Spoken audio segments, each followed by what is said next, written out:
ओम नमो भगवते वासुदेवाय नमः। जय श्री कृष्णा, राधे राधे। नमस्कार दोस्तों, आपके अपने YouTube चैनल एक्सप्लोरिंग देव स्थानम में आपका स्वागत है। आज इस वीडियो में हम आपको देव उठनी एकादशी व्रत की कथा को बताने जा रहे हैं। कार्तिक माह की शुक्ल पक्ष की एकादशी को देव उठनी एकादशी, देव उठनी ग्यारस या प्रबोधिनी एकादशी के नाम से जाना जाता है। धार्मिक मान्यताओं के अनुसार इसी दिन भगवान श्री हरि राजा बलि के राज्य से चतुर्मास का विश्राम पूरा कर बैकुंठ लौटे थे। इसी के साथ इसी दिन तुलसी विवाह का पर्व भी संपन्न होता है। आइए जानते हैं इसकी पौराणिक कथा। एक बार भगवान श्री कृष्ण ने कहा, हे अर्जुन, तुम मेरे बड़े ही प्रिय सखा हो। हे पार्थ, अब मैं तुम्हें पापों का नाश करने वाली तथा पुण्य और मुक्ति प्रदान करने वाली प्रबोधिनी एकादशी की कथा सुनाता हूँ। श्रद्धा पूर्वक श्रवण करो। इस विषय में मैं तुम्हें नारद जी और ब्रह्मा जी के बीच हुए वार्तालाप को सुनाता हूँ। एक समय नारद जी ने ब्रह्मा जी से पूछा, हे पिता, प्रबोधिनी एकादशी के व्रत का क्या फल होता है? आप कृपा करके मुझे यह सब विधान पूर्वक बताएं। ब्रह्मा जी ने कहा, हे पुत्र, कार्तिक माह के शुक्ल पक्ष की प्रबोधिनी एकादशी के व्रत का फल 1 सहस्त्र अश्वमेघ तथा 100 राजसूय यज्ञ के फल के बराबर होता है। नारद जी ने कहा, हे पिता, एक संध्या को भोजन करने से, रात्रि में भोजन करने तथा पूरे दिन उपवास करने से क्या क्या फल मिलता है, कृपा कर विस्तार पूर्वक समझाइए। ब्रह्मा जी ने कहा, हे नारद, एक संध्या को भोजन करने से 2 जन्म के तथा पूरे दिन उपवास करने से 7 जन्म के सभी पाप नष्ट हो जाते हैं। जिस वस्तु को त्रिलोक में मिलना दुष्कर है, वह वस्तु भी प्रबोधिनी एकादशी के व्रत से सहज ही प्राप्त हो जाती है।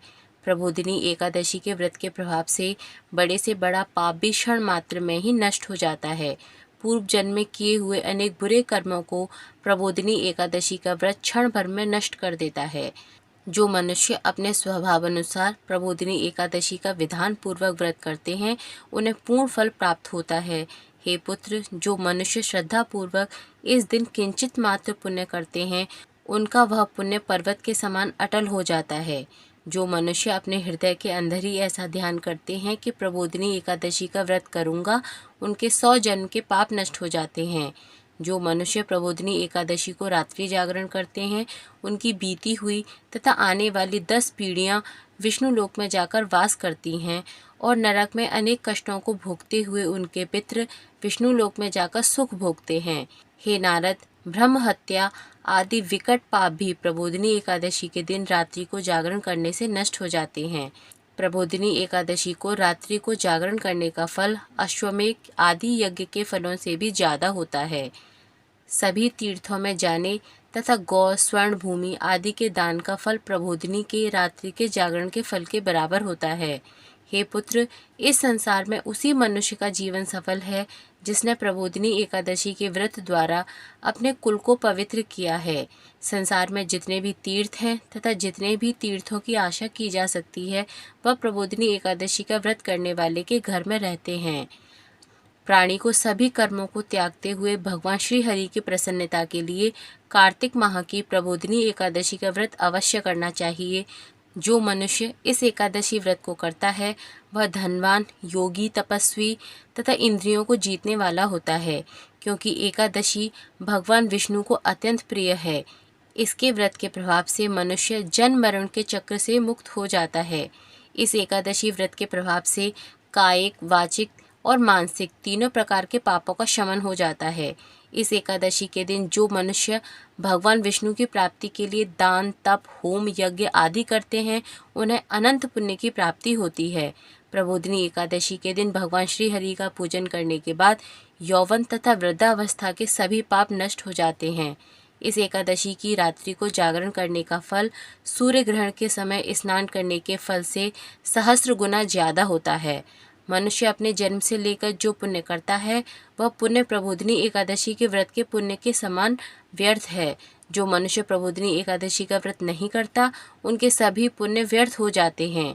इसलिए हे पुत्र, तुम्हें भी विधान पूर्वक भगवान विष्णु का पूजन करना चाहिए। जो मनुष्य कार्तिक माह के धर्म परायण होकर अन्य व्यक्तियों का अन्न नहीं खाते, उन्हें चंद्रायण व्रत के फल की प्राप्ति होती है। कार्तिक माह में प्रभुदान आदि से उतने प्रसन्न नहीं होते जितने कि शास्त्रों की कथा सुनने से प्रसन्न होते हैं। कार्तिक माह में जो मनुष्य प्रभु की कथा को थोड़ा बहुत पढ़ते हैं या सुनते हैं, उन्हें 100 गायों के दान के फल की प्राप्ति होती है। ब्रह्मा जी की बात सुनकर नारद जी बोले, हे पिता, अब आप एकादशी व्रत का विधान कहिए और कैसा व्रत करने से किस पुण्य की प्राप्ति होती है, कृपा कर यह भी समझाइए। नारद जी की बात सुनकर ब्रह्मा जी बोले, हे पुत्र, इस एकादशी के दिन मनुष्य को ब्रह्म मुहूर्त में उठ जाना चाहिए और स्नान आदि से निवृत्त होकर व्रत का संकल्प करना चाहिए। उस समय भगवान विष्णु से प्रार्थना करनी चाहिए कि हे प्रभु, आज मैं निराहार रहूँगा और दूसरे दिन भोजन करूँगा, इसलिए आप मेरी रक्षा करें। इस प्रकार प्रार्थना करके भगवान का पूजन करना चाहिए और व्रत प्रारंभ करना चाहिए। उस रात्रि को भगवान के समीप गायन, नृत्य, बाजे तथा कथा कीर्तन करते हुए रात्रि व्यतीत करनी चाहिए। प्रबोधिनी एकादशी के दिन कृपणता को त्याग कर बहुत से पुण्य, अगर, धूप आदि से भगवान की आराधना करनी चाहिए। शंख के जल से भगवान को अर्घ देना चाहिए। इसका फल तीर्थदान आदि से करोड़ों गुना अधिक होता है। जो मनुष्य अगस्त्य पुष्प से भगवान का पूजन करते हैं, उनके सामने इंद्र भी हाथ जोड़ता है। कार्तिक माह में जो बिल्व पत्र से भगवान का पूजन करते हैं, उन्हें अंत में मुक्ति मिलती है। कार्तिक माह में जो मनुष्य तुलसी जी से भगवान का पूजन करता है, उसके 10,000 जन्मों के सभी पाप नष्ट हो जाते हैं।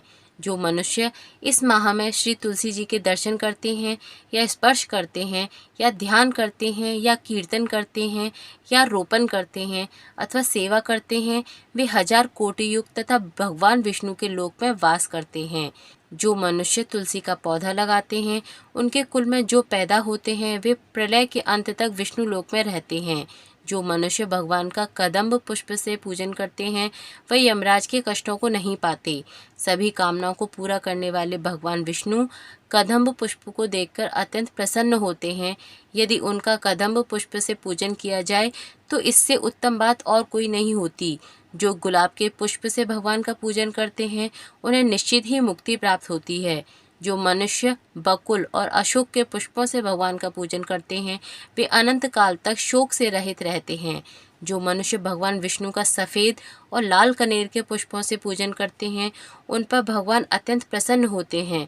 जो मनुष्य भगवान श्री हरि का दूर्वा दल से पूजन करते हैं, वे पूजा के फल से 100 गुना ज़्यादा फल पाते हैं। जो मनुष्य भगवान का शमी पत्र से पूजन करते हैं, वे भयानक यमराज के मार्ग को सुगमता से पार कर जाते हैं। जो मनुष्य चंपक पुष्प से भगवान विष्णु का पूजन करते हैं, वे जीवन मृत्यु के चक्र से मुक्त हो जाते हैं। जो मनुष्य स्वर्ण का बना हुआ केतकी पुष्प भगवान को अर्पित करते हैं, उनके करोड़ों जन्म के पाप नष्ट हो जाते हैं। जो मनुष्य पीले और रक्त वर्ण कमल के सुगंधित पुष्पों से भगवान का पूजन करते हैं, उन्हें श्वेत दीप में स्थान मिलता है। इस प्रकार रात्रि में भगवान का पूजन करके प्रातःकाल शुद्ध जल की नदी में स्नान करना चाहिए। स्नान करने के उपरांत भगवान की स्तुति करते हुए घर आकर भगवान का पूजन करना चाहिए। इसके बाद ब्राह्मणों को भोजन कराना चाहिए और दक्षिणा देकर आदर सहित उन्हें प्रसन्नता पूर्वक विदा करना चाहिए। इसके बाद गुरु की पूजा करनी चाहिए और ब्राह्मणों को दक्षिणा देकर नियम को छोड़ना चाहिए। जो मनुष्य रात्रि स्नान करते हैं, उन्हें दही और शहद दान करना चाहिए। जो मनुष्य फल की आशा करते हैं, उन्हें फल दान करना चाहिए। तेल की जगह घी और घी की जगह दूध, अन्नों में चावल दान करना चाहिए। जो मनुष्य इस व्रत में भूमि पर शयन करते हैं, उन्हें सब वस्तुओं सहित सैया दान करनी चाहिए। जो मनुष्य मौन धारण करते हैं, उन्हें स्वर्ण सहित तिल दान करना चाहिए। जो मनुष्य कार्तिक माह में खड़ाऊं धारण नहीं करते, उन्हें खड़ाऊं दान करने चाहिए।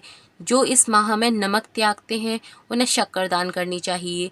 जो मनुष्य नित्य प्रतिदेव मंदिरों में दीपक जलाते हैं, उन्हें स्वर्ण तथा तांबे के दीपकों को घी तथा बत्ती सहित दान करना चाहिए। जो मनुष्य चतुर्मास्य व्रत में किसी वस्तु को त्याग देते हैं, उन्हें उस दिन से उस वस्तु को पुनः ग्रहण करना चाहिए। जो मनुष्य प्रबोधिनी एकादशी के दिन विधान पूर्वक व्रत करते हैं, उन्हें अनंत सुख की प्राप्ति होती है और अंत में स्वर्ग को जाते हैं। जो मनुष्य चतुर्मास व्रत को बिना किसी बाधा के पूर्ण कर लेते हैं, उन्हें दोबारा जन्म नहीं लेना पड़ता। जिन मनुष्यों का व्रत खंडित हो जाता है, उन्हें दोबारा प्रारंभ कर लेना चाहिए। जो मनुष्य इस एकादशी के महात्म्य को सुनते व पढ़ते हैं, उन्हें अश्वमेध यज्ञ के फल की प्राप्ति होती है। यह व्रत अति महत्वपूर्ण होता है। भगवान श्री हरि की भक्ति में लीन होने के लिए यह समय अति उत्तम है।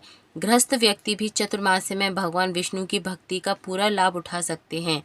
बोलिए लक्ष्मीपति भगवान श्री हरि की जय।